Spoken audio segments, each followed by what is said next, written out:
14 डिसेंबर रोजी संध्याकाळी 5 वाजता पौर्णिमा सुरू होणार आहे आणि 15 तारखेला दुपारी 2:30 वाजता पौर्णिमा तिथी ही समाप्त होणार आहे. म्हणून आपल्याला उदय तिथीनुसार 15 डिसेंबर रोजी दत्त जयंती साजरी करायची आहे. या दिवशी आपल्याला दत्तांना अभिषेक घालायचा आहे, उपवास करायचा आहे. हा उपवास आपल्याला एकादशीसारखा करायचा असतो, म्हणजेच 15 तारखेला उपवास करायचा आहे आणि 16 तारखेला आपल्याला उपवास सोडायचा आहे. 15 तारखेला दुपारी आपल्याला 12:39 आरती करायची आहे, नैवेद्य दाखवायचा आहे. तर नैवेद्यामध्ये आपल्याला घेवड्याच्या शेंगा, म्हणजेच त्याला वालाच्या शेंगा म्हणतो, शिरा, खीर, जिलेबी, पुरणपोळी ह्यापैकी कसलाही तुम्ही नैवेद्य दाखवू शकता.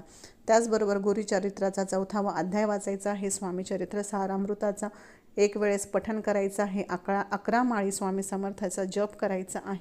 आपण जे महिन्याचं सत्यनारायण करतो ते आपल्याला 14 तारखेलाच प्रदोष काळामध्ये संध्याकाळच्या वेळेस 6, 7, 8 वाजेपर्यंत कधीही तुम्ही करू शकता.